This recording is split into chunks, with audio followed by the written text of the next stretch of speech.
En la mañana del 14 de abril de 1972, hace exactamente 50 años, el Movimiento de Liberación Nacional Tupamaros ejecutó una serie de golpes contra quienes señalaba como integrantes del Escuadrón de la Muerte.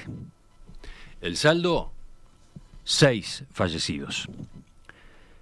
Por la tarde, las fuerzas conjuntas contraatacaron con un violento operativo que provocó otros 6 muertos. Al otro día, sábado 15 de abril, el Parlamento aprobó la declaración de estado de guerra interno. Uruguay entraba en la recta final hacia la dictadura militar.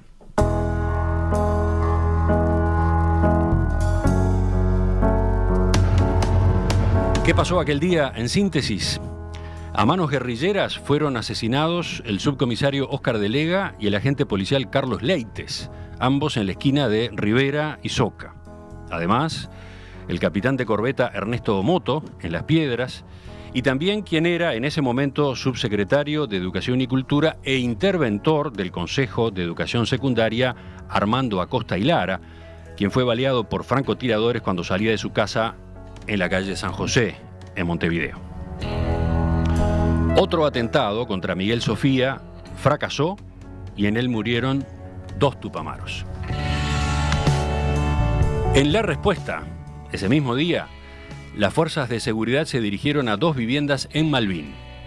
En una de ellas, en la calle Amazonas 1440, mataron al matrimonio dueño de casa, Luis Martirena e Ivette Jiménez, y capturaron a 2 tupamaros que estaban escondidos en un sobretecho, Eleuterio Fernández Huidobro y David Cámpora. En la otra acción, en la calle Pérez Gomar 4392, no quedaron sobrevivientes. Murieron Alberto Candán Grajales, Armando Blanco Catraz y Gabriel Schroeder, 3 figuras importantes en el MLN de ese momento. Hay indicios de que todos fueron ejecutados, igual que un joven de 18 años, Horacio Rovira, que vivía allí. Los padres de Horacio, Carlos Rovira y Filomena Grieco, que no se encontraban en la casa en ese momento, fueron detenidos horas más tarde cuando llegaron al lugar y permanecerían presos durante casi 3 meses. 37 años después, en julio de 2009, ese matrimonio, ya anciano, se suicidó en un hotel frente a la terminal de Tres Cruces.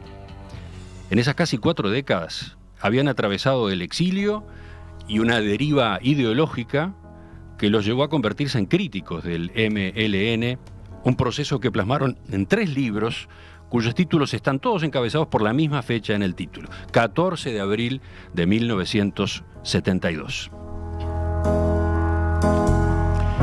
Esta historia, la de los Rovira Grieco, se cuenta en La Última Fuga, un trabajo publicado por primera vez en 2009 y que está próximo a reeditarse por Penguin Random House. Ahora se reedita con motivo de los 50 años de estos hechos que cambiaron la vida de esa familia y que marcaron la historia de un país. Hoy recibimos al autor de aquella investigación periodística novelada, el periodista, consultor en comunicación y escritor Iván Kirichenko. Iván, buen día, gracias por acompañarnos. Buen día, Emiliano, Gastón, un placer estar acá. Sí, también está Gastón González, buen día, Gastón. Muy buenos días. Iván, para ti, esta historia, cuando la conociste en 2009, a partir del suicidio del matrimonio, fue una especie de rayo, ¿no? Porque escribiste el libro muy rápidamente. Sí, es un tiempo que me sorprende a mí mismo, incluso mirándolo hacia atrás. Producto de una cantidad de astros que se alinearon, digamos, en un momento. Lo primero que pasó fue una, no sé si llamarlo fascinación, o fue una atracción muy fuerte que me generó la historia en sí misma. Tenía disponibilidad de tiempo, tenía un oficio periodístico de escribir, me caracterizaba además por escribir bastante rápido. ¿Trabajabas en búsqueda? En búsqueda, era editor de la sección de política en ese momento. Tuve un acceso muy rápido a fuentes clave. Eso a veces te puede jugar una mala pasada. Una persona que podés acceder a ella, pero no está en el país, o tenés que convencerla, o bueno, o te cuesta conseguir un contacto. Bueno, en este caso las cosas se dieron bastante rápido.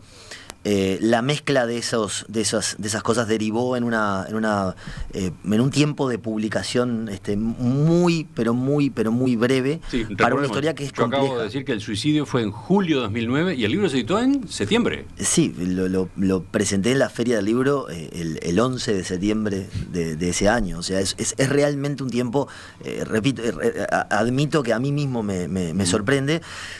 Me tuve que pedir una licencia, o sea, fueron días en los cuales sí puse 100% de foco en esta historia. No me dediqué a nada más. Podía hacerlo, no estaba casado, vivía solo, no tenía hijos. Bueno, por eso, muchas cosas que confluyeron. Hoy no lo podría hacer en ese tiempo. En su momento el libro se presentó como una novela, pero tiene mucho de investigación periodística, como acaba de quedar dicho. ¿Cómo lo definís hoy? Es una investigación periodística escrita en clave de novela. Todavía pensando en la reedición, estamos como conversando con la editorial, con mi editora en particular, a ver cómo hacemos, o sea, cuál es la formulación exacta, eso lo iremos definiendo. Pero rápidamente es una investigación periodística novelada, porque ciertamente la práctica totalidad de la información que está en el libro es información periodística, chequeada, verificada, real. A mí lo que me pasó es un proceso un poco interior, difícil de explicar con la distancia del tiempo, de los años. Esa velocidad para poder publicar el libro, para poder escribirlo, para poder conseguir esa información, de algún modo a quien en ese momento era un escritor muy inexperiente, ese fue mi primer libro, me le jugó un poco en contra, porque me generó un poco de culpa. Por eso digo que es un proceso interior. Claro, cuando terminé, cuando apagué digamos, el motor, me frené y dije, ¿qué hice? O sea, claro, estoy publicando la historia y ya tengo el libro completo sobre una historia, sobre un matrimonio que se acaba de suicidar prácticamente. Eso es, repito, no sé cómo ponerlo en palabras hasta el día de hoy, pero fue algo así parecido a la culpa. Capaz y de algún modo me refugié en que esto es una novela. Pero los datos son periodísticos, son reales y son comprobables. Anoto, tú naciste en 1975, o sea, 3 años después de los hechos del 14 de abril de 1972. Es interesante, digamos, tu inmersión en aquellos asuntos, tu interés tan fuerte por eso, teniendo en cuenta que fuiste alguien que apareció en el mundo después, ¿no? En esta mesa hay alguien más joven todavía, está Gastón, que nació en 1993, o sea, 21 años después de aquella jornada trágica. Sí.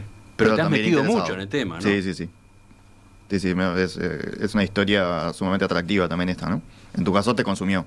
Sí, en mi caso me consumió. En el momento en que vi la noticia policial en la prensa de que un matrimonio con esas edades, 81 años ella, 78 años él, había ingresado a un hotel a suicidarse juntos, desde ese momento en adelante, como vos decís, sí, Gastón, me consumió, obviamente.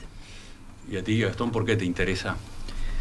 Esta historia puntualmente, o sea, a mí siempre me interesó la parte histórica de este periodo de la historia, desde niño también, pero en esta historia puntualmente no solo es una cosa, un episodio de la historia nacional, sino que tiene una cosa muy personal, muy chiquita, pero a la vez que dice algo más grande, ¿no? Y también es una historia de amor, en buena medida, ¿no? También. Amor entre ellos dos, amor con el hijo, y todo eso le suma una cosa también mucho más fuerte. En esta mesa termina habiendo generaciones diferentes. Yo, el 14 de abril del 72, tenía 14 años, o sea, yo viví ese ambiente, no necesariamente los hechos, no estaba totalmente enchufado en ellos, sí conozco, porque yo iba al liceo en esa época, y el liceo, un liceo público, por ejemplo, la atmósfera, ¿no? era un buen ejemplo de esa atmósfera. Te pido justamente a ti, Iván, que ubiques el contexto, ¿no? A nivel mundial eran tiempos muy convulsos, particularmente en la región, en Uruguay. A ver, 4 pinceladas para la audiencia más joven, sobre todo. Sí, para la audiencia más joven es seguramente más complejo de entender. Estamos hablando de un mundo realmente polarizado, donde todo donde todo el planeta tenía la sensación de que el mundo estaba como en disputa, de que había un escenario de pugna y que se podía ganar, ya sea en grandes trazos, ¿no? El mundo capitalista occidental y el bloque comunista, que tenía claramente como principal centro de experimento a la Unión Soviética desde la Revolución de Octubre del 17, pero que para Latinoamérica tenía como principal faro a la Revolución Cubana, ¿no? Pero eso generaba un estado de mucha polarización, de mucha violencia, de mucha efervescencia, de mucha intensidad, porque quienes estaban viviendo la dirigencia y la militancia tenían esa sensación: podemos ganar, este es un terreno que está para ganar, un mundo nuevo, un sueño de un hombre nuevo, un mundo socialista, que miraba con mucho rechazo la lógica del mundo del capitalismo liberal, digamos, y un capitalismo liberal que decía, bueno, acá tenemos una amenaza totalitarista. Y en Uruguay vivíamos en democracia, una democracia castigada, una democracia Exacto. herida, ¿cómo decirlo?, resquebrajada, pero no estamos hablando de la dictadura. La dictadura viene un poco después, ¿no? Es una puntualización importante, ¿no? Sí, sin dudas, y es muy importante, porque es absolutamente indiscutible que la democracia estaba amenazada y estaba lesionada, porque había avances, digamos, totalitarios sobre la democracia, pero era una democracia al fin, con autoridades electas. El 1 de marzo había según las surgido reglas el democráticas. gobierno nuevo, el de Juan María Bordaberry, el que había surgido de las elecciones del año 1971, en las que Jorge Pacheco Areca había intentado la reelección. Exacto, donde había surgido el Frente Amplio por primera vez, con un gran suceso, ¿no? Era toda una novedad. Y hay un dato histórico que para mí es muy relevante. La historia tiene sentido como información para toma de decisiones, ¿no? Para entender las cosas e incluso anticipar tiempos. En el 61 tuvimos acá en Uruguay la visita de Ernesto Che Guevara, que hizo un discurso, ¿no? en el Paraninfo. Y él, desde una posición, ¿no? de una experiencia previa, dio un mensaje mucho más dirigido a quienes comulgaban con sus ideas, ¿no? A quienes realmente lo tenían como una imagen de referencia, y les dijo: cuidado que ustedes tienen esto, ustedes tienen una democracia, tienen libertades. Yo, por ejemplo, estoy autorizado por el gobierno a venir a hablar al Paraninfo de la universidad y a decir esto, que seguro que es muy opuesto a lo que piensan las autoridades en este lugar. Bueno, eso es algo que vale. Estaban naciendo el esto MLN, no está, estaban claro. naciendo los Tupamaros, justamente. Exacto. En esa época. Exacto, sí, ahí estaban los primeros gérmenes, en el 63, que comienza lo que se llamó el coordinador, y luego derivó en el MLN. Ahí en el 72, ¿en qué fase estaban los Tupamaros? ¿Cómo venían? En el 72, el Movimiento de Liberación Nacional Tupamaros estaba en una fase positiva para sus intereses, riesgosa al mismo tiempo, porque toda organización, cuando empieza a crecer en cantidad de gente, comienza a ver amenazada su capacidad de compartimentación, ¿no? Su capacidad de mantener el secreto. Y el secreto era absolutamente clave para ellos, porque eran una guerrilla esencialmente urbana. Eran personas comunes y corrientes que caminaban por la calle, que hacían los mandados, que iban a su trabajo. Entonces requerían metodología de protección del secreto de sus identidades, y en la medida que empezaba a sumarse nueva gente, eso los podía poner un poco bajo amenaza. Estaban en una fase positiva que probablemente les jugó una mala pasada. En el 71 habían hecho la famosa fuga de Punta Carretas, lo cual tuvo un impacto enorme desde el punto de vista también propagandístico. Antes había estado la fuga de presas de la cárcel de mujeres. De Cabildo, exacto. Tenían una organización que estaba creciendo, que estaba generando suceso a nivel internacional, pero que claramente no estaba preparada para el escenario que ese 14 de abril detonó. Llegamos a la fecha en cuestión.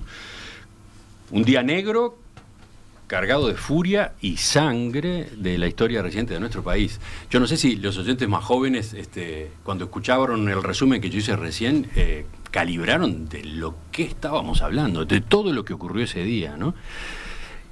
Para los tupamaros en particular, el 14 de abril marcó un antes y un después. Sí.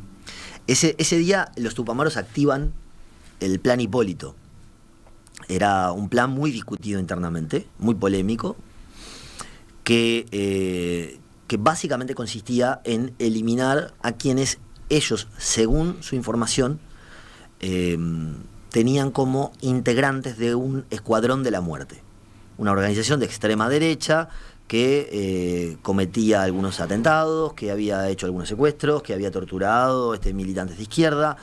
Ellos tenían la información de quiénes eran un grupo de civiles, policías y militares, los tenían identificados, los siguieron durante mucho tiempo y ese día era el indicado para activar ese plan, eran ejecutarlos de a uno. Antes de forma casi simultánea. Antes los habían amenazado públicamente, habían existido comunicados en los que se informaba que estaban condenadas a muerte estas personas a partir de lo resuelto por el Tribunal del Pueblo, ¿no? Exacto, porque los tupamaros se rebelaban contra la democracia burguesa.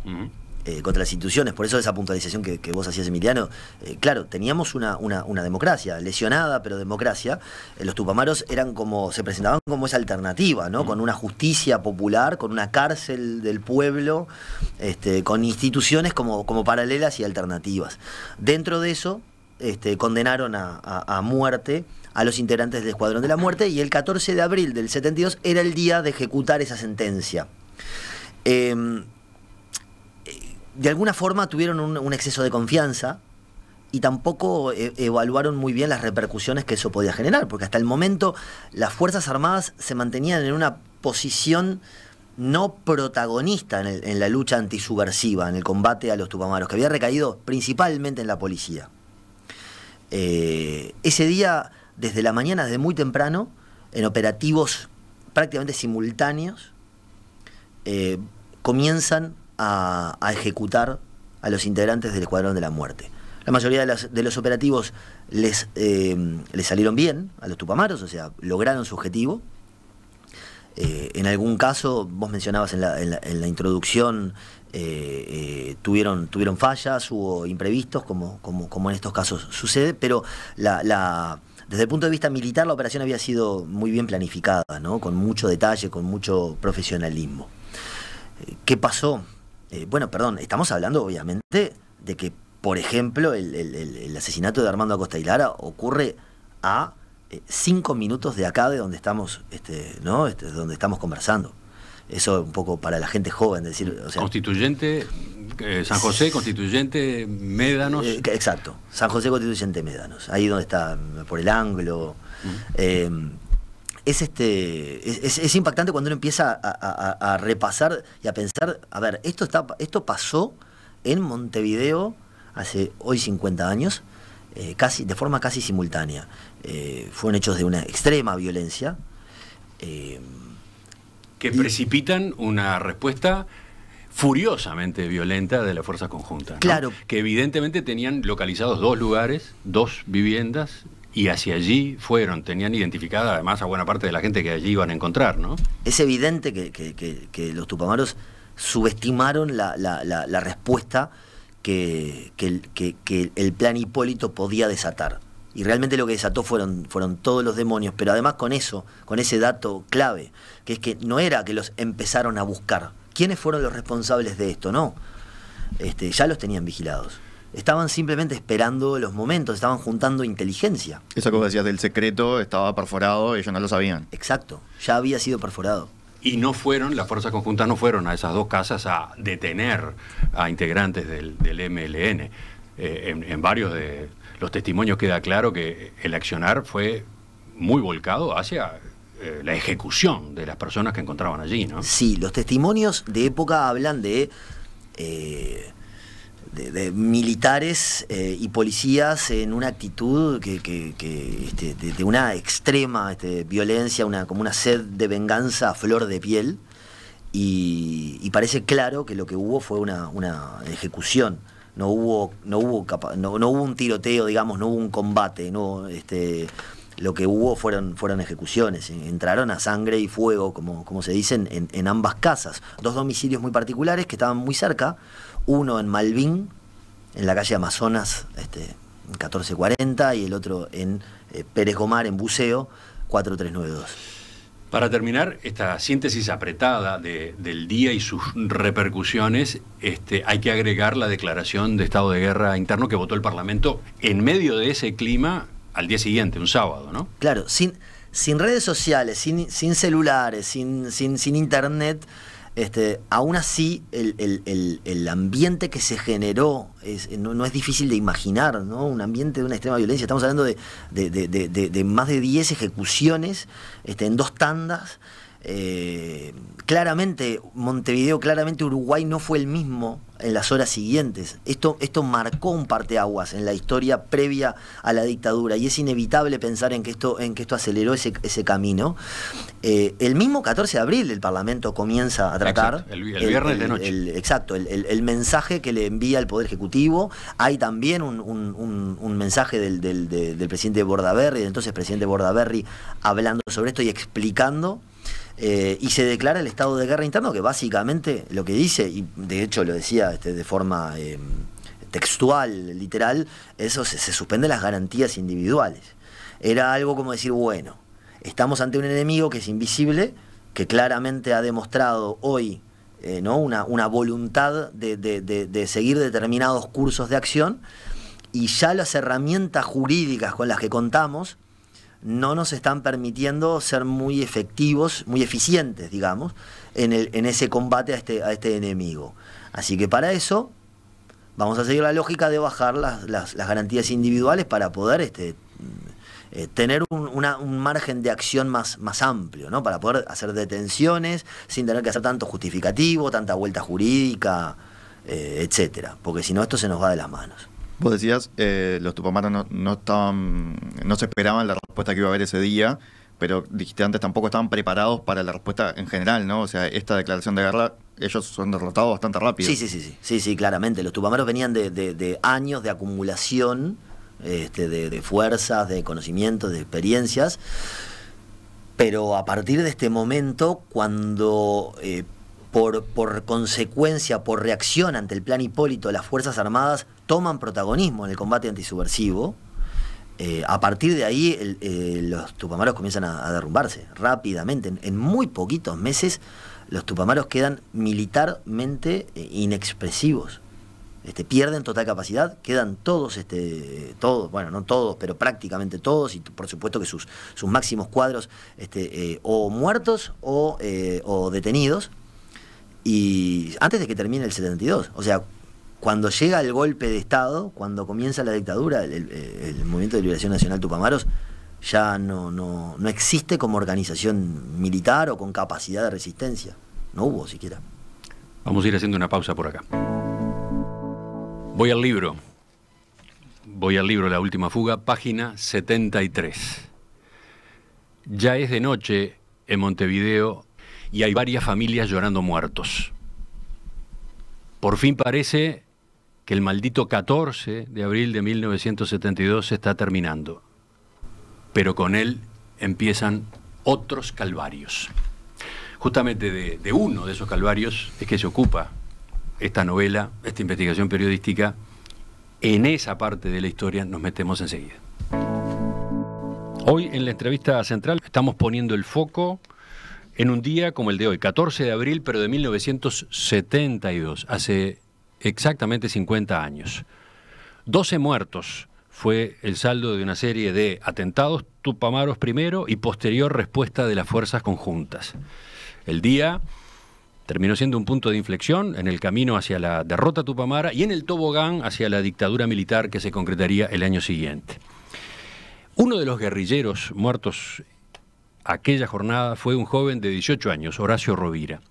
Sus padres, Carlos Rovira y Filomena Agrieco, escribieron luego varios libros, terminaron decepcionados con el MLN, terminaron reclamando una autocrítica y, lo más impactante de todo, se suicidaron juntos en un hotel en julio de 2009, todavía acechados, perseguidos por el destino de su hijo. Hoy hemos elegido este ángulo para ir en busca de estos hechos del pasado reciente? Porque esta es una historia no muy conocida, no tan conocida, la historia de los Rovira Grieco, que tiene mucho contenido. Estamos basándonos entonces en un libro, una novela, que en realidad es una investigación periodística, La Última Fuga, que se editó en aquel año 2009 y ahora se reedita. Estamos con su autor, el periodista Iván Kirichenko. Iván, vayamos ahora a la historia que es el corazón del libro, de La Última Fuga, la de Horacio Rovira y sus padres, Filomena Grieco, Carlos Rovira.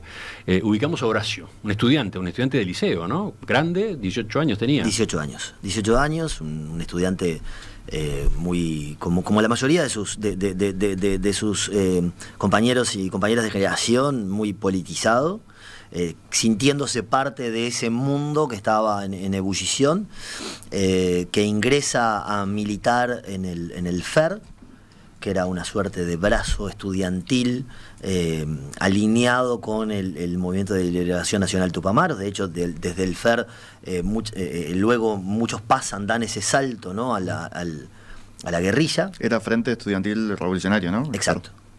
Él estudiaba en el IABA 2, un hijo único de Carlos y de Filomena.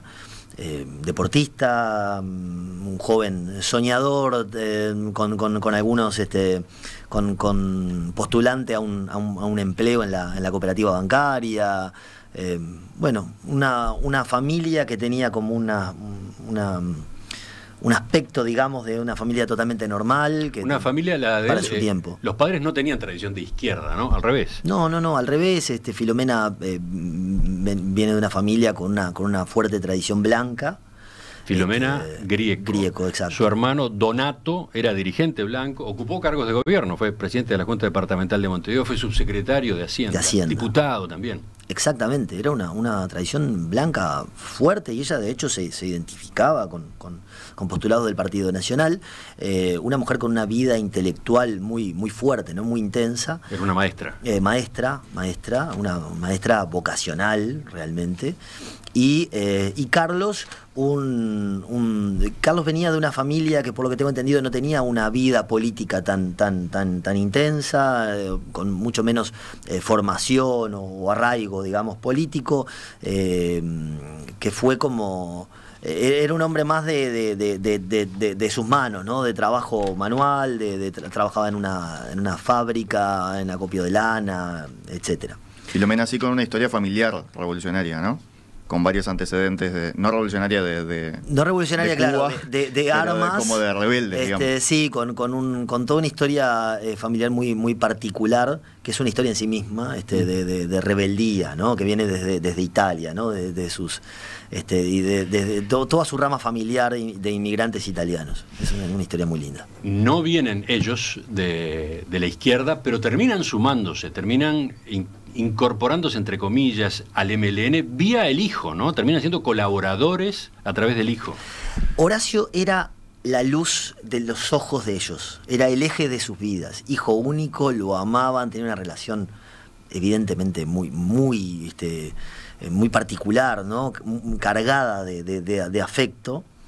Y de acuerdo a la investigación mía, yo lo que concluyo es que ellos de algún modo van detrás del hijo, ¿no? No es que el hijo siga los pasos de ellos, sino que el hijo comienza a militar en el FER, se acerca y es reclutado, ¿no?, por el Movimiento de Liberación Nacional Tupamaros, y ellos, como modo de acompañarlo, sin dudas que estaban también, sentían una afinidad ideológica, obvio, pero como corriendo atrás de él lo acompañan y comienzan a ser ellos también colaboradores del Movimiento de Liberación Nacional. No eran tupamaros estrictamente hablando, no estaban en la guerrilla, pero sí, claro, desarrollaban determinadas tareas como de apoyo, ¿no? Exacto, tareas de apoyo, que había muchísimas casas y familias en Montevideo y otros puntos del país que ejercían esas tareas de tipo logístico, ¿no? De transportar a alguien, ¿no? De repente vos tenés una familia común y corriente con un hijo, entonces nadie sospecha de vos, tenés una camioneta, bueno, capaz que en tu camioneta podés salir como quien sale a hacer los mandados y de repente escondido en el baúl de la camioneta llevas un dirigente de Tupamaro y lo llevas a otro lugar, o llevas un correo, o llevas un equipo de comunicación o armas incluso, dinero, ese tipo de cosas que son tareas logísticas muy importantes para una organización que se está moviendo en la clandestinidad en medio de una ciudad. El propio 14 de abril, ¿no? Claro. Carlos, ibas a alguna tarea así de llevar gente, ¿no? Exactamente. Y bueno, y la tarea principal que es poner su casa. Sí, porque es una casa insospechada. En esa casa se reunía, por lo menos ese 14 de abril se reunió la cúpula de la columna 15 del MLN, que era la que estaba al frente de esos operativos militares, ¿no? La columna 15 era la que estaba identificada con mayor claridad con el aspecto militar del MLN. Era la columna que daba los grandes golpes, era la columna que había protagonizado las principales conquistas o victorias, digamos, de la guerrilla. Eso le generaba toda una aura, ¿no? de prestigio interno, y al mismo tiempo también una polémica, una controversia interna, porque había toda una discusión interna en el MLN. Esto está a flor de piel en lo que pasa en el 14 de abril, que es, bueno, pero pará, ¿qué somos? ¿Somos una guerrilla militar? ¿Somos, como decía, un movimiento político en armas? ¿Hacemos política con las armas? ¿Cuál es nuestra identidad? Y la columna 15 dentro de eso parecía un poco desperfilada, internamente se la veía así, muchos lo veían así, como demasiado militarista. Horacio, que era un tiernito, que era sí, claro, nuevo en el MLN, estaba orgulloso de que la columna 15 se reuniera en su casa. Claro, eran sus ídolos, ¿no? La columna 15. Había también un integrante de la dirección nacional, ¿no? del MLN en la casa. Bueno, y ese 14 de abril, tenemos que ir sintetizando, ¿no? Sí. Pero ese 14 de abril, esa reunión se produce en la mañana en la casa de Pérez Gomar, la casa de este matrimonio, para ir evaluando cómo transcurrían los operativos a partir de la información que les llegaba básicamente por onda corta, interfiriendo la radio de la policía, etcétera, ¿no? Exacto, ellos tenían equipos que podían interferir y seguir los acontecimientos a través de las propias fuentes policiales. El Captacana. Entonces, el Captacana. Se juntan en la casa a monitorear cómo va el partido, entre comillas, del plan Hipólito. Bueno. Comienza la mañana y las cosas empiezan a salirles bien. Empiezan a recibir, ¿no? las noticias de, bueno, este operativo salió bien, mataron a fulano. Este operativo sale bien, mataron a fulano. Todo recibiendo la información directa de la policía. Pero pasa algo después, ¿no? Las cosas se complican. Y es en esas circunstancias que Carlos, sí. el dueño de casa, con su camioneta, transporta a uno de los integrantes del MLN a realizar tareas necesarias por esa emergencia que había surgido, mientras que, por otro lado, la esposa, Filomena, estaba trabajando como maestra en la escuela.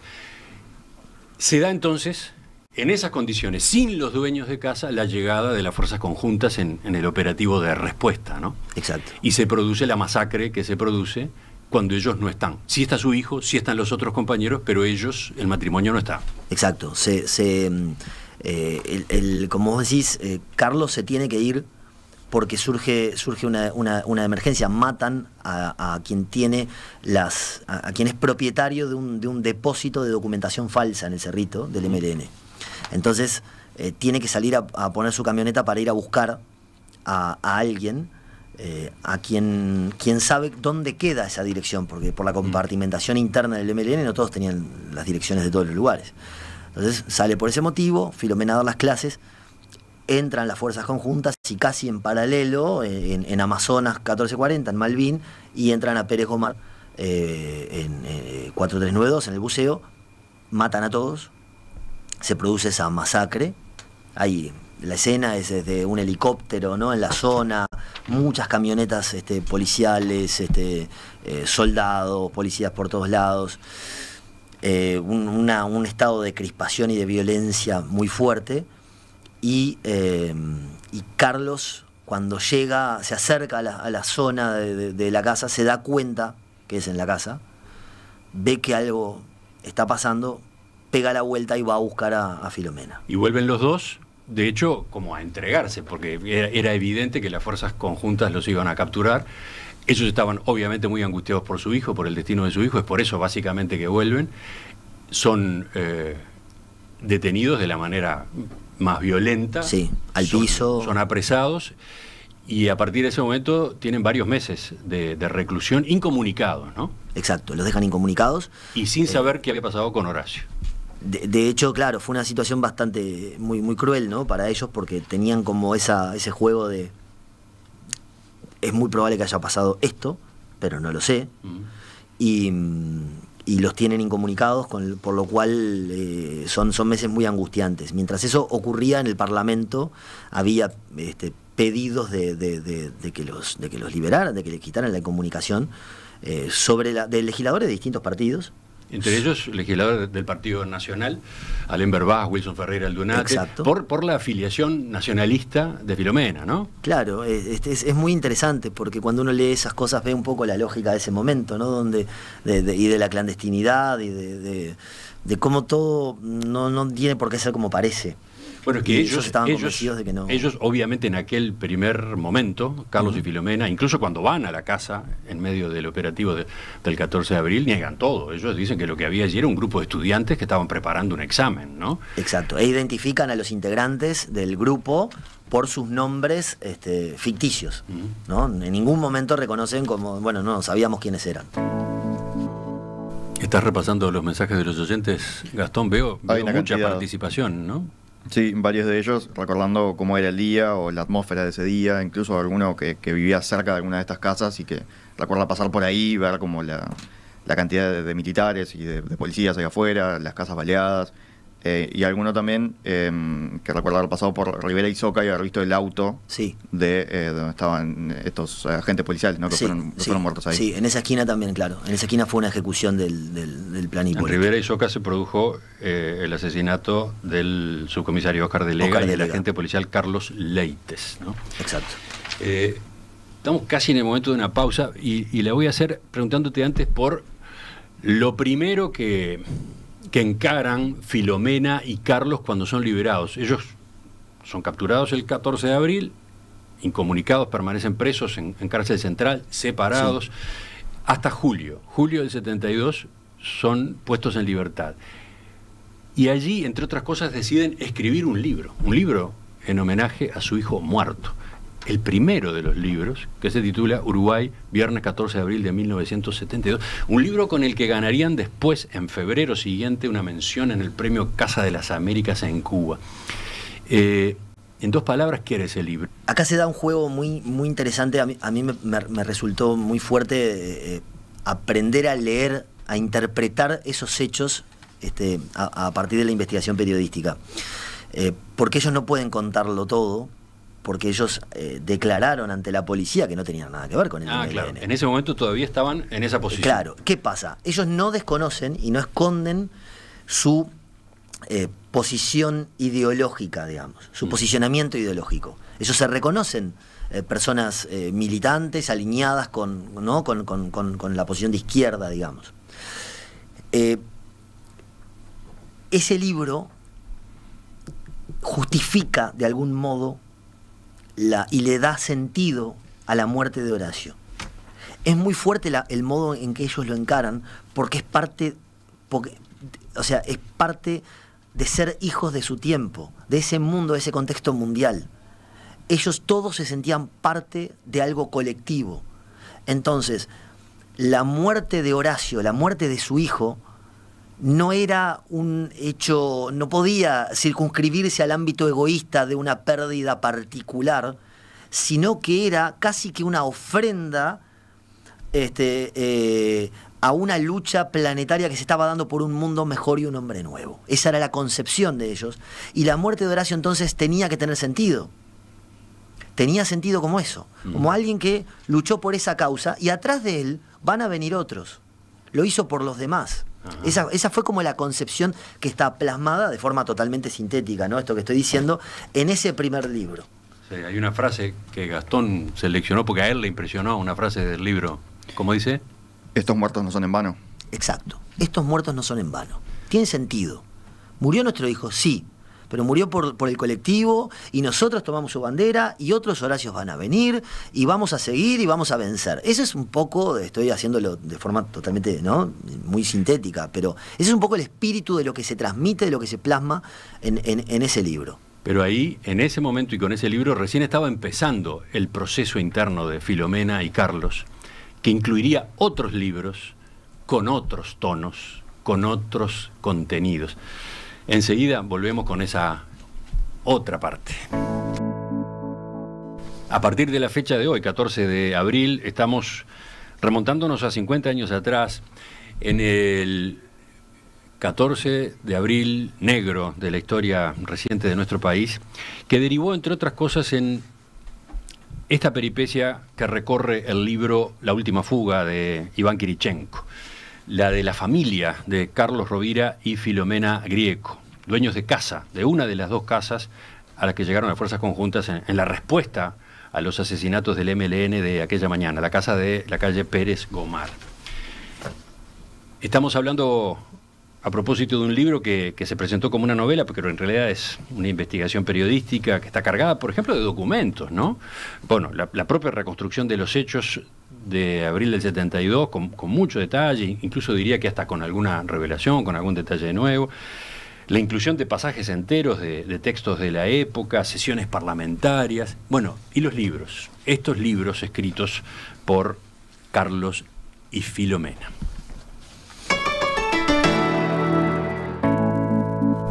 Decíamos, Iván, que ellos son liberados en julio de aquel año 1972. Primero tratan de vivir en la casa, en la propia casa que encuentran destruida, saqueada. Escriben el primer libro, lo publican y llega un momento en que entienden que es insostenible, que en ese ambiente no pueden continuar y marchan al exilio. Abril del 73. Primero intentan unos días en Chile y luego siguen a Cuba, donde terminan instalándose 5 meses. Y esa es lo que tú llamás primera fuga, la primera fuga. Sí, porque de algún modo a ellos se les hace insostenible estar acá y entonces se van a una suerte de tierra prometida, primero, que es Chile, Chile de Allende, que era una meca, ¿no?, digo, para la lucha de izquierda latinoamericana. Y cuando la experiencia... Cuando llegan a Chile es como muy chocante para ellos, porque no encuentran lo que pensaban encontrar. Encuentran un país en una situación muy precaria, con desabastecimiento, con una violencia también en las calles extrema, con un presidente que le está costando mucho domar al MIR, al Movimiento de Izquierda Revolucionario, etcétera, varios. Entonces ellos tenían el plan de poner un kiosco en Chile y llegan a la conclusión de que no. Claro, se llevan sus ahorros, se llevan todo, querían instalarse ahí y dicen rápidamente, pará, esto no es el lugar donde nosotros que nosotros pensábamos encontrar. Vámonos a Cuba. Se van a recibir, en realidad ellos se van a Cuba a recibir el premio, pensando después volver a Chile, pero ya estaban dudando seriamente. Van a Cuba a recibir el premio por el libro. Por el libro. Ese premio de Casa de las Américas. Exacto. Terminan quedándose. Y ahí se integran a una de las colonias uruguayas que se estaban preparando militarmente. Yo sé que esto puede sonar un poco loco con el paso con la distancia del tiempo, pero realmente esto ocurrió. Había grupos de uruguayos que se estaban entrenando militarmente en Cuba para volver a Uruguay a hacer la resistencia y tratar de derrotar al gobierno militar que ya se había instalado en aquel entonces. Hacer nuevamente la revolución en Uruguay. Y allí se produce en ellos un doble desencanto. Sí. Con Cuba y con el MLN. Sí, exacto. Ellos les pasan, le suceden ambas cosas. Comienzan a ver que el entorno en Cuba tenía muchos claroscuros para ellos, ¿no? Algunas cosas que valoraban, con las que estaban alineados, pero también el choque con un Estado policíaco, con un control severísimo de las libertades individuales, con los comités de defensa de la revolución de cada cuadra, que ejercían unas tareas de control ¿no? No solo de promoción, digamos, de los ideales de la Revolución Cubana, empiezan a notar que había clases o grupos privilegiados en esa sociedad cubana, entre muchas otras cosas que les indicaban a ellos, que les comenzaron a como hacer ruido, ¿no? Como a poner en conflicto un poco sus ideas y toda aquella idea que ellos se habían generado sobre lo que iban a encontrar en ese lugar, que era el punto clarísimo de referencia para todos los movimientos revolucionarios y de izquierda de Latinoamérica.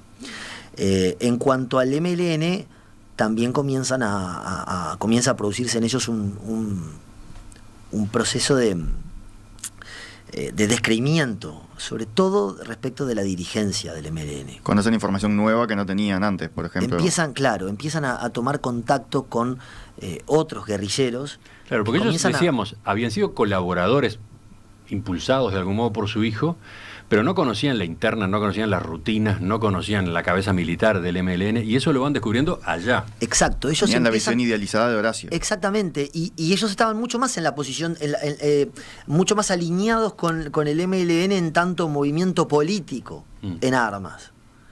Cuando empiezan a tomar contacto con la lógica mucho más militar del MLN y con un manejo autocrítico, pero solo todo enfocado en lo militar. Empiezan a decir, bueno, pero pará. ¿De qué formamos parte nosotros? ¿En qué estábamos realmente? ¿Era lo militar? ¿Estamos hablando de que el problema o la autocrítica es por errores militares solamente? ¿Es cierto que hubo también crímenes internos, ¿no? Dentro del MLN, el caso conocido de Roque Arteche, que era un delincuente común, ¿no? Lo que le decían en la interna de aquel momento, un gambuza, que lo habían reclutado, pero que él había cometido errores desde el punto de vista organizacional que le fueron imperdonables y que le cobraron con la muerte. Bueno, una cantidad de cosas comenzaron a generarle a ellos mucho conflicto y empezaron un lento y prolongado camino de retorno, ¿no? Digamos, de descreimiento y de crítica hacia el MLN, lo cual iba a derivar inevitablemente en el vaciamiento de sentido de la muerte de su bien más preciado, de su ser más preciado, que era su hijo.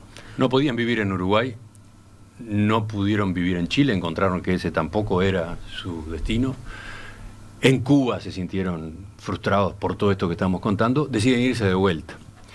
Y se van a Buenos Aires. Continúan su exilio en Buenos Aires, llegan en octubre de 1973, ya alejados de cualquier militancia, de cualquier simpatía. Y ahí empieza otra historia, otra etapa, ¿no? Recuerdo las edades. En ese momento ella tenía 45 años y él 42, ¿no? Exacto. 45 años y él 42. En el libro, en el primer libro ellos ya hablan de, porque se lo escriben a Horacio, hablan de dos personas que se van apagando, ¿no? O sea, el concepto de nos vamos apagando siendo tan jóvenes, habla muy claro de lo que vendría en los años posteriores. Se instalan en Buenos Aires, de donde volverían recién en mayo de 1985. O sea, ellos terminan pasando la dictadura allá. Llegan cuando todavía no hay dictadura y sobreviven a la dictadura. Obviamente después de su regreso acá en el mundo pasan acontecimientos importantes. Se produce el fin de la dictadura en Uruguay. Eso les permite volver cuando ellos se enteran que no están requeridos. Pero bueno, luego llegan hechos como la caída del muro de Berlín, la disolución de la Unión Soviética, y todo eso va pasando por la cabeza de ellos, por el interior de ellos, y estoy salteando fechas y etapas, pero lo cierto es que a los 20 años de los hechos del 14 de abril en 1992 publican su segundo libro, hablándole de Horacio de nuevo, ¿no? Y ahí se encuentra plasmada otra lectura de los hechos y del MLN. La frase más fuerte ahí es, dirigida a Horacio: moriste por un espejismo. es impresionante, o sea, es la contracara, ¿no?, de la frase que recién leía Gastón, ¿no?, estas muertes no son en vano. Bueno, sí, 20 años después dicen sí, fue totalmente en vano, moriste por un espejismo. Ellos hacen un proceso de descreimiento, venían de una posición muy comprometida y que llenaba de contenido y de sentido la muerte, la dolorosa muerte de Horacio, y 20 años después plasman en ese segundo libro, bueno, una visión opuesta, una visión de descreimiento y de crítica, donde expresan un poco esto que decíamos de lo que habían entrado en contacto en Cuba. La crítica hacia la visión militarista. También dejan claro que se sintieron como de alguna forma desdeñados o abandonados por la organización a la que habían defendido. Le dieron la espalda de alguna manera. Exacto, como que le habían dado la espalda, como que toda la lógica y la autocrítica se basaba eso, en errores de estrategia, en errores militares. Entonces comienzan a hacer una reivindicación muy fuerte y muy encendida de las reglas de juego democráticas. En un momento dicen en aquel libro: nosotros, tus padres, quisiéramos preservar con estas reflexiones la vida de muchos jóvenes, pidiéndoles solamente que no crean todo, que investiguen, que pregunten, que duden. No era así de fácil hacer un mundo nuevo, hacer un hombre nuevo, como te lo hicieron creer, como nos lo hicieron creer. Por ejemplo, este es un párrafo, ¿no? Filomena no, por lo que tengo entendido, no paraba de pensar y rebuscar y estresar ideas, digamos, ¿no? Poner a prueba las ideas, debatir, buscaba gente con la que discutir, ¿no? Discutir ideas y darle las vueltas, eso, dudar, buscarle las cosas. Esto explica claramente una mente tan activa, ¿no?, tan inquieta, la posibilidad que se dio de hacer como un proceso inverso, de cambiar de posición con el paso de los años. Ellos, cuando se instalan en Uruguay, por lo menos así queda de manifiesto en el libro y en lo que escriben, viven todo un periodo de gran confusión, ¿no?, en el que, entre otras cosas, están obsesionados por investigar. Se convierten casi en periodistas, ¿no? Sí. Se van a archivos sí. de la Biblioteca Nacional, archivos de prensa, buscan, extractan resoluciones, noticias, ¿no? Evidentemente todo aquello les seguía conmoviendo por dentro, obligándolos a reflexionar, a preguntarse, más preguntas, ¿no? Es que todo, por eso, si bien nunca una decisión tan delicada como el desenlace que ellos tienen es producto de una única causa o de un único motivo, de un único estímulo, es obviamente algo muy complejo, lleno de grises, es evidente que todas sus vidas giran en torno al 14 de abril del 72. En los 30 años de los hechos del 14 de abril publican el tercer libro, que en definitiva son los dos libros anteriores más otras consideraciones, ¿no? Este se llama Utopías y Dolores. Utopías y Dolores.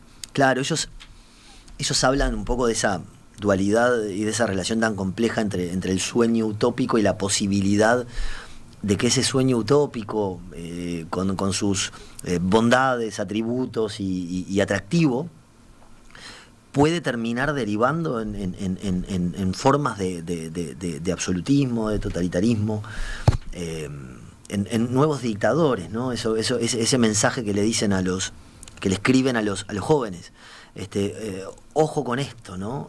Ojo con embarcarse. Lo que están diciendo es: ojo, no queremos que les pase lo que les pasó a nuestro hijo. Y no queremos que les pase lo que nos pasó a nosotros. Se sintieron eso, como la parte baja de la pirámide, ¿no? Como totalmente abandonados, a la deriva.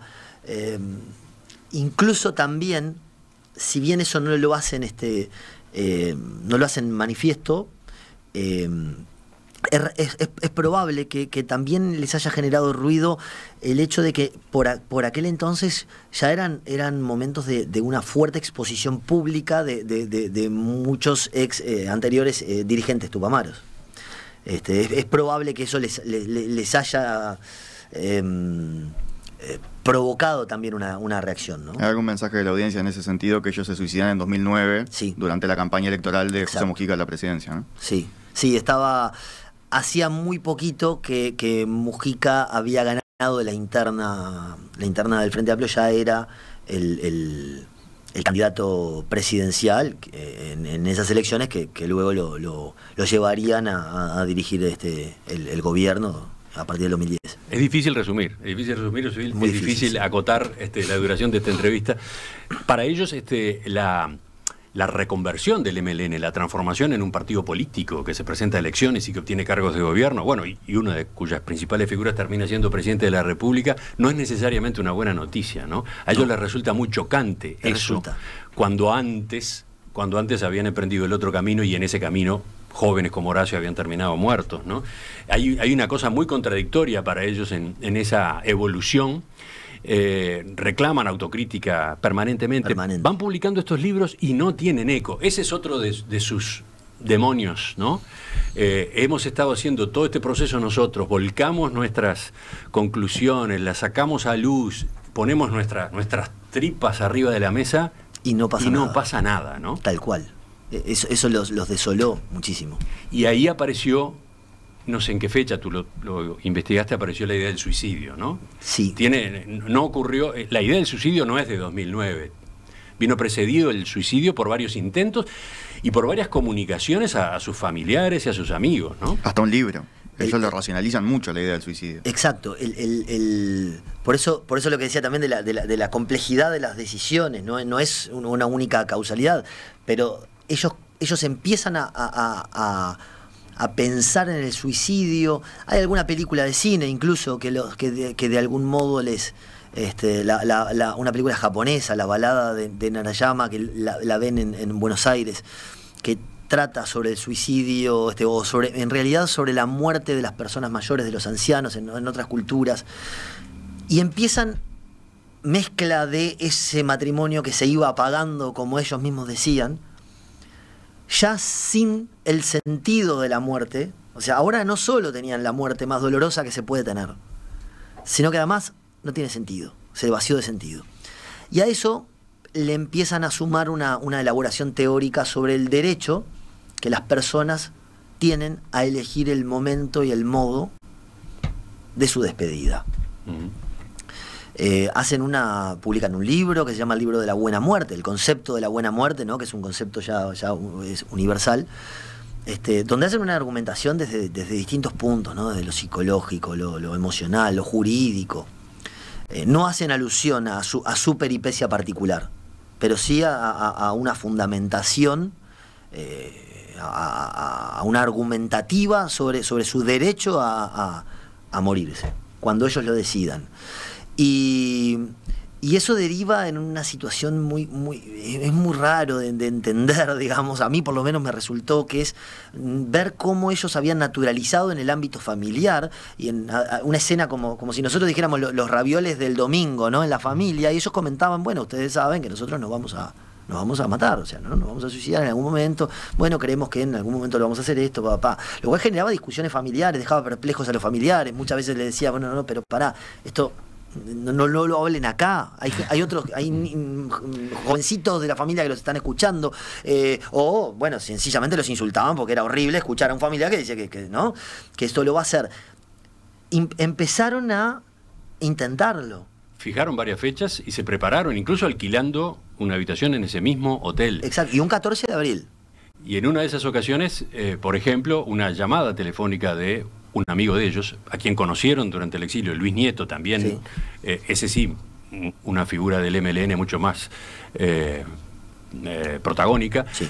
Ex MLN, con quien hicieron buena parte de la catarsis. Una llamada los hace desistir de esa intento de suicidio, se van a conversar y bueno. Y es impresionante lo que el libro cuenta sobre cuántas veces se prepararon y por una razón o por la otra tuvieron que dejar sin efecto el plan hasta que finalmente se concreta en julio de 2009, ¿no? En cada intento ellos escribían una carta. Las cartas eran similares, los mensajes eran similares. Ellos hablaban de que estaban en una encerrona, era el término que utilizaron. La encerrona es fácil me resulta fácil de comprender a qué aluden, ¿no? Es una encerrona psicológica, es esa angustia de la que nunca pudieron escapar, esa voz que gritaba pero que no se sentía escuchada por nadie. Y entonces llegan a ese año, al 2009, que es el último capítulo de su historia, donde llegan a este hotel en Tres Cruces. Ellos en ese momento estaban viviendo en Punta del Este. Muchos vecinos de Punta del Este los recuerdan porque eran muy recordables. Ella muy bajita, Carlos era muy alto, caminaban todo el tiempo, todos los días, caminaban por la playa, por la Rambla, iban a caminar agarrados de la mano. Y llegan a ese momento, se toman el ómnibus, llegan al hotel en Tres Cruces y ejecutan su plan. Se suicidan, dejando el tendal de cartas que habían recolectado en cada uno de sus intentos, dejando sus libros, dejando un mensaje de agradecimiento y de disculpas al personal del hotel. Una escena muy premeditada, muy limpia, y dejando una historia atrás impresionante. Una pregunta tenías tú, Gastón. Sí, para vos, Iván, la historia de Filomena Grieco, de Carlos Rovira, tiene algo de simbólico, ¿no? De la historia de Uruguay en la segunda parte del siglo pasado. A mí me resultó muy metafórica la historia de ambos, porque en términos de comunicación siempre es como muy fuerte y muy gráfico entender un capítulo de la historia a través de la particularidad de una persona, de una familia, ¿no? De una peripecia específica. Y creo que la de ellos lo explica muy bien. Hoy estamos hablando de esto en un 14 de abril, porque fue un eje. Seguramente hubo otras Filomenas y otros Carlos que hicieron procesos tal vez hasta distintos, hasta inversos, ¿no? Que estaban en un lugar del espectro filosófico, ideológico, y luego fueron cambiando. Vaya uno a saber, es la condición humana con sus fascinantes vaivenes, y son las enseñanzas de lo que no debería haber ocurrido. Porque claramente el 14 de abril del 72 es una fecha que no debió haber existido, no tenía que haber existido, no queríamos que hubiese existido. Entonces sí, me parece muy metafórico. Es una familia que sale lesionada a partir de una decisión de su tiempo, de un tiempo alocado, de un tiempo totalmente inmaduro, irreflexivo, que termina destruyendo vidas en lo inmediato, la absoluta muerte de un hijo, pero luego también acarreando el calvario con el que transcurrieron los años siguientes sus padres, sus demás familiares, cargando una cruz como todos cargamos como sociedad. Incluso lo que vos comentabas, ¿no, Emiliano? Somos 3 generaciones, podríamos decir, diferentes, o por lo menos por edad lo vivimos en modos distintos, y sin embargo en todos nosotros está presente lo que pasó el 14 de abril, lo que pasó en los tiempos previos y posteriores, y eso nos pasa como sociedad. Entonces sí, a mí me resulta una imagen muy gráfica y muy metafórica del proceso que vivimos como sociedad, lamentablemente. El libro se titula La última fuga. Hemos estado conversando con su autor, Iván Kirichenko. Difícilmente se encuentre este volumen en las librerías, pero está por reeditarse en una versión además corregida y aumentada, ¿no? Va a tener, por ejemplo, más material gráfico. Exacto, estamos preparando esa reedición. Sí, es lo que vos decías, ahora el libro no está disponible en ningún lado, y pensamos para agosto hacer la reedición. Estamos trabajando en eso, con algunos añadidos, y en particular las imágenes de sus protagonistas. Hay fotos, a mí me resultó muy impactante entrar en contacto con esas imágenes del propio Horacio, de Filomena y de Carlos en distintas etapas de sus vidas. Así que bueno, pasaron unos cuantos años, pero la historia siempre quedó presente. Es una satisfacción personal que voy a sentir de poder reeditar esta historia para que nuevas generaciones también la puedan conocer. Lo que comentaba, a mí la historia puede ser apasionante y atractiva, yo creo que lo es. pero cada uno eso lo vive a su manera. Su gran valor, su innegable e inevitable valor es poder aprovecharla para poder entender las cosas que nos pueden suceder, ¿no? Para poder anticiparnos, tomar buenas decisiones.